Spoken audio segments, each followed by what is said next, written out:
الحقوا يا اخوات العمده، واحد من الضيوف اللاجئين اللي المفروض انهم جايين مصر عشان يستخبوا ويتحموا فيها وهربانين من بلدهم، دخل على اخويا البيت وضربه بالموس في وشه، خد 45 غرزه. لا اصحى وصحصح كده معايا عشان اقول لك لب الحكايه. شاب مصري مهندس مؤدب محترم قاعد في بيته كافي خير وشر وقافل على نفسه بابه، لقى جاره السوري كل يوم اما يرميله الزبالة قدام الباب ويلم عليه الحشرات والروايح الكريهة. راح الراجل كذا مرة وقال له يا عم عشان خاطر ربنا الزبالة ليها مكان ترميها فيه، يا عم عشان خاطر ربنا احنا مش طايقين الريحة، يا عم عندنا عيال صغيرة مش ناقصين امراض وهبل ولكن الراجل السوري فضل مصمم على فعله وكل يوم يرميله الزبالة قدام الباب. راح الراجل فاض بيه الكيل المهندس المصري وقال له عيب ما ترميش الزبالة هنا تاني.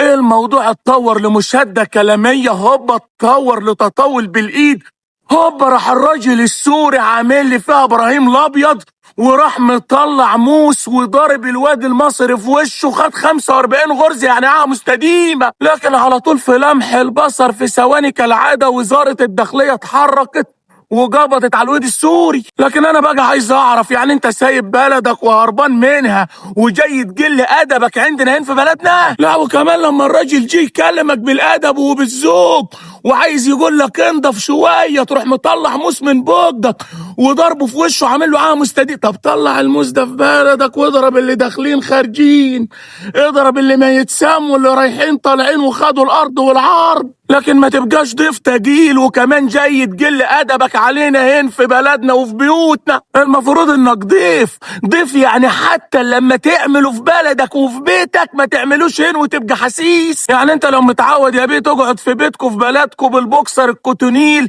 تيجي هنا تستر نفسك. والله انا اعرف الضيف ده المفروض ما يبقاش تجيل ويبقى حسيس ويتصرف بحساسية مفرطة شوية ويخلي باله من افعاله اكتر ما هو قاعد في بلده. ده مش بس كده يا اخوات العمده، ده لسه كمان في الشيخ زايد في الساعات القليله اللي فاتت دي مجموعتين من الشباب من جنوب السودان اتخانقوا في بعض وبلطجه في الشوارع ووقعوا 2 ماتوا. طب هو احنا ناقصين يا رب بلطجه زياده في بلدنا وفي شوارعنا؟